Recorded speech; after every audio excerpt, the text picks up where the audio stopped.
बातमी पुण्यातल्या ईश्वरी भिसे मृत्यू प्रकरणासंदर्भात आहे। ससून रुग्णालयाचा अहवाल उद्या येणार आहे। राज्य महिला आयोगाकडे हा अहवाल सादर होईल। उद्या संध्याकाळी 5 वाजता राज्य महिला आयोगाची पत्रकार परिषद होणार आहे। ससूनच्या अहवालात काय असणार याकडे सगळ्यांच्याच नजर आहे।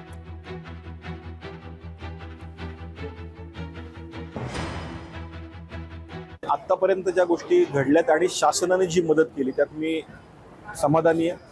फक्त डिले होतोय, पण डिले होत असताना पण तो न्यायासाठी होतोय की माझी भूमिका आहे। कारण कुठली गोष्ट पारदर्शी पद्धतीने झाली तर त्याचा येणाऱ्या काळामध्ये लॉंग टर्म मध्ये भिसे कुटुंबांना फायदा होऊ शकतो असे माझं मत आहे। काही शासकीय सुट्ट्या आणि इतर रिझन देऊन तो शेवटचा अहवाल येणं बाकी आहे। उद्या माननीय मुख्यमंत्री यांची मी भेट घेणार आहे आणि त्याच्यामध्ये पुन्हा एकदा त्यांना की हे लवकर फास्ट ट्रॅकवर करावं अशी विनंती करणार आहे।